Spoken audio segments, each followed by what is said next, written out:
Ce programme vous est proposé par Sansa Studio en partenariat avec Skywood, la solution innovante et durable.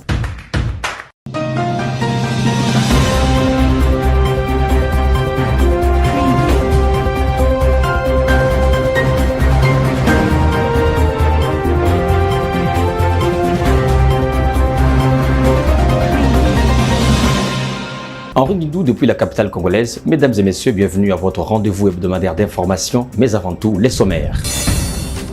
Mise en œuvre du programme de développement de 145 territoires, les entreprises locales, les associations patronales et la société civile du Kasaï central mettent en place un cadre de concertation et d'appropriation. Objectif affiché, participer à la réalisation efficace de ces programmes en province. Sasa Magazine. L'ONU Femmes RDC et l'ONG Femmes Main dans la main pour le développement intégral s'engagent à mutualiser les efforts pour la défense et la promotion des droits de la femme dans la région du Kasaï. Engagement pris à l'issue de l'audience accordée à la directrice pays de FMDI autour du prix international d'innovation 2022. Les leaders des entreprises locales, associations patronales et sociétés civiles mettent en place les cadres de concertation, d'appropriation, suivi et exécution du programme local de développement des 145 territoires pour les Kasaï central.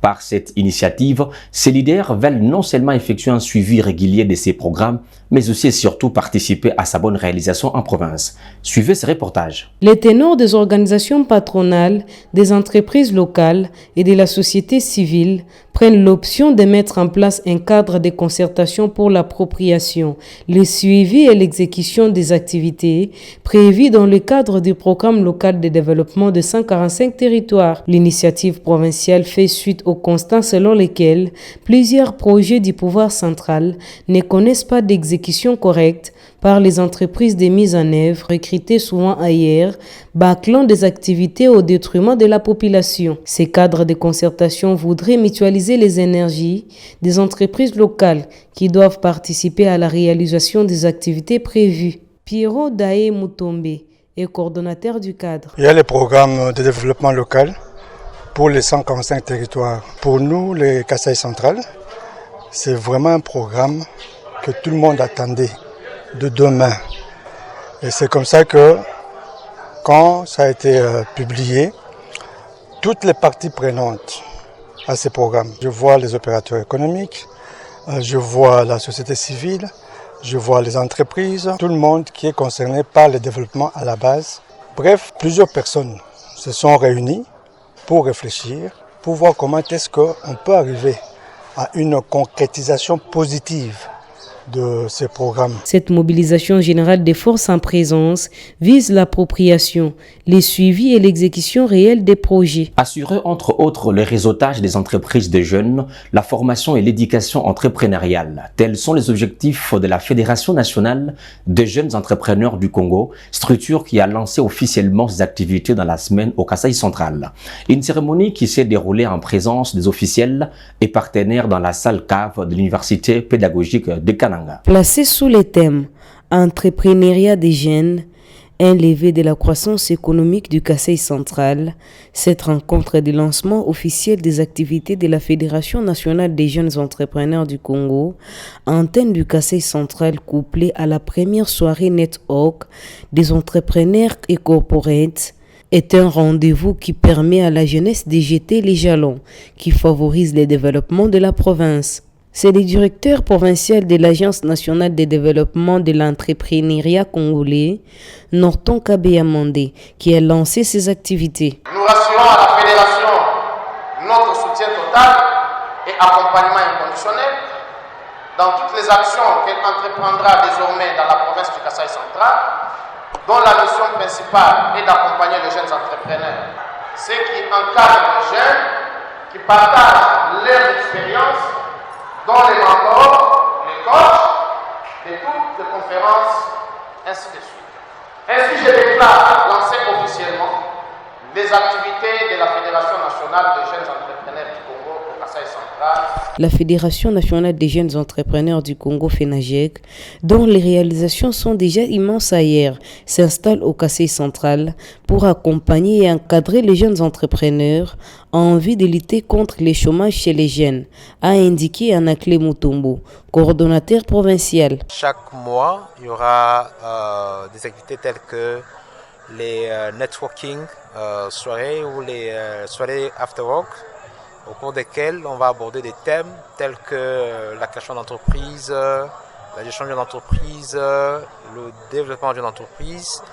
Mais il y aura aussi tout ce qui est formation, séminaires, conférences qui vont être organisées. Tout ce qui est business tour, ça veut dire le visite des entrepreneurs pour voir ce qu'ils font. La FENAGEC se veut être un lieu de réseautage et de développement d'affaires pour les jeunes à l'instar de la FEC. Les jeunes entrepreneurs qui adhèrent bénéficient de plusieurs avantages, notamment la formation, la facilitation d'affaires et l'éducation entrepreneuriale. C'est l'Université pédagogique de Kananga qui a parrainé la cérémonie. Son secrétaire général académique, le professeur Philippe Kankoutou Benzeli, a salué l'esprit d'ouverture des gestionnaires de la FENAGEC. Skywood, la solution innovante et durable. Prix international d'innovation HCR 2022, parlons-en. La directrice pays de l'ONG Femmes Main dans la Main pour le développement intégral, Nathalie Kambala-Loussé, a été reçue en audience mardi 14 juin par Adama Moussa, représentant résident de l'ONU Femmes en RDC. Au cours des échanges, les deux structures s'engagent à mutualiser les efforts pour la défense et la promotion des droits de la femme dans la région du Kasaï. Suivez. Après Genève, la lauréate du prix Innovation du Haut Commissariat des Nations Unies pour le réfugié, Nathalie Kambala, a présenté aux représentants pays de l'ONU Femmes à Kinshasa, Adama Moussa, le trophée et les diplômes des mérites mardi 14 juin dernier. À l'issue de cette entrevue, les deux structures ont promis de redoubler d'efforts dans la défense et la promotion des droits de la femme. L'objectif étant d'éradiquer les abus et les coutumes avilissantes à l'endroit de femmes. Les coutumes avilissantes font partie aussi de violences basées sur le genre. Aujourd'hui, nous avons 6 types qui sont reconnus au niveau international. Le viol, les agressions sexuelles, le mariage forcé, les violences psychologiques, les violences physiques, ainsi que le déni des ressources d'opportunités de service. Pour la directrice pays des femmes main dans la main pour le développement intégral, Nathalie Kambala, ces prix couronner les efforts de sa structure qui défend et protège la dignité des femmes et jeunes filles dans la région du Kasaï. Après l'ONU Femmes, la lauréate a été reçue mercredi 15 juin dernier par Madame Angèle Dikongwe, représentante du HCR en RDC. Redoubler l'assistance à l'endroit des personnes vulnérables, c'est l'engagement pris par FMMDI. Au cours de la séance de travail ce jeudi 16 juin, avec la première dame Denise Nyakeru, Nathalie Kambala a fait part à son interlocutrice la situation précaire que traverse la femme centre-kassaïenne, signalant que les prix de l'innovation des ONG des HCR est décerné chaque année en vue d'encourager les efforts des ONG qui ont développé des approches pour la protection des personnes relevant de la compétence du HCR. Le vice-premier ministre et ministre de la fonction publique a lancé en semaine la campagne d'immatriculation des agents de carrière à la Caisse nationale de sécurité sociale des agents publics.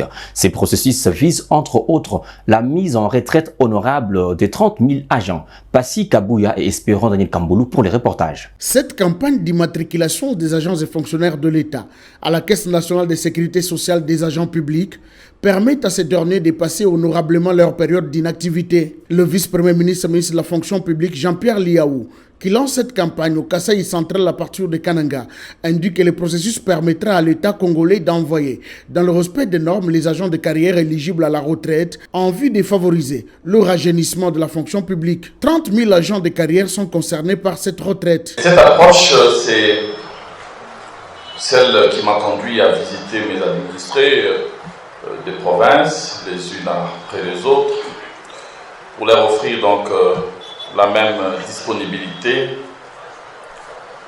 qui n'est pas et ne doit pas être un privilège propre aux 16 agents publics de Kinshasa. Et comme lors de mes précédentes visites en province, j'ai dressé dans mon menu de préalablement vous apporter l'un de nos succès de la réforme de l'administration publique, tant souhaité par les gouvernements et tous ses partenaires.